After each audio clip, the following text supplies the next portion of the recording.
It's been over a year since I wrote my response to Jim Davis's response to Megan Wolf's article Women in Magic, and we've come a long way in that year in terms of gender equality, but there's still a long way to go. In this episode, we're going to be looking at gendering opponents. This is a phenomenon wherein an anonymous opponent is referred to as male. This happens in hypotheticals used in discussions. I don't know, I tried to run a bluff attack on turn 4 and got snapped off. Did he have mana open?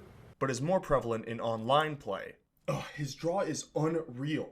Oversights like this may seem harmless, but they serve to perpetuate a discriminatory culture. The reason gendering opponents is problematic is because it creates the expectation that the default Magic player is male, and that's not healthy. Reduke once wrote an article full of various gameplay scenarios and gave every other player a female name. You would think this wouldn't be an issue, but there were hundreds of comments on that article and very few of them were about its actual content. The fact that this was noteworthy at all shows how far we still have to go as a community, and this is a fine place to start as any. The ideal solution is to replace the gendered pronoun with the word opponent, but that can often sound clunky.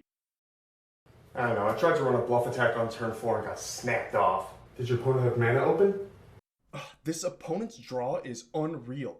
On Channel Fireball, David Ochoa used to do draft write-ups wherein he would refer to the opponent only as evil. I thought this was a good way to step around the issue, very similar to the way that poker hand histories are retold. It's always hero versus villain and not me versus him. Another solution for streamers is one I picked up from playing Hearthstone that's based on the heroes in that game. I'm no longer playing against an anonymous person behind a username, but rather against the female Jaina Proudmoore or the male Garrosh Hellscream and gender them appropriately. While this does sort of work, it has the problem of defaulting to the game's own gender imbalance of 7-to-2 male to female ratio in basic heroes, which is pretty bad.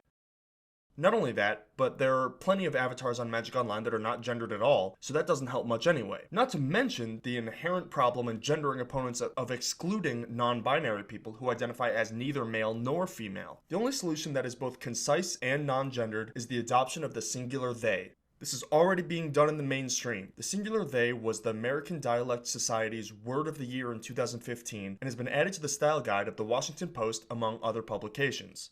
I personally stopped gendering opponents some time ago, but it wasn't catching on. It wasn't until more recently that I bothered drawing any attention to it, and it has eventually become more widely accepted and adopted by streamers and casters alike. But not all have made the switch, and it still doesn't have the penetration into the trenches of most local communities. Thus this video. Again, you may think this is a non-issue, but remember these two AJ's keys to empathy. 1. Something not mattering to you doesn't mean it matters to nobody. And 2, just because you don't see something doesn't mean it doesn't happen. As Magic players, we are used to dealing with things like incomplete information and tiny sample sizes. All we have to do is apply those cognitive abilities to feminism and we too can be allies. If words like gas and DI can catch on through popular usage, so can the singular they. Thanks for watching.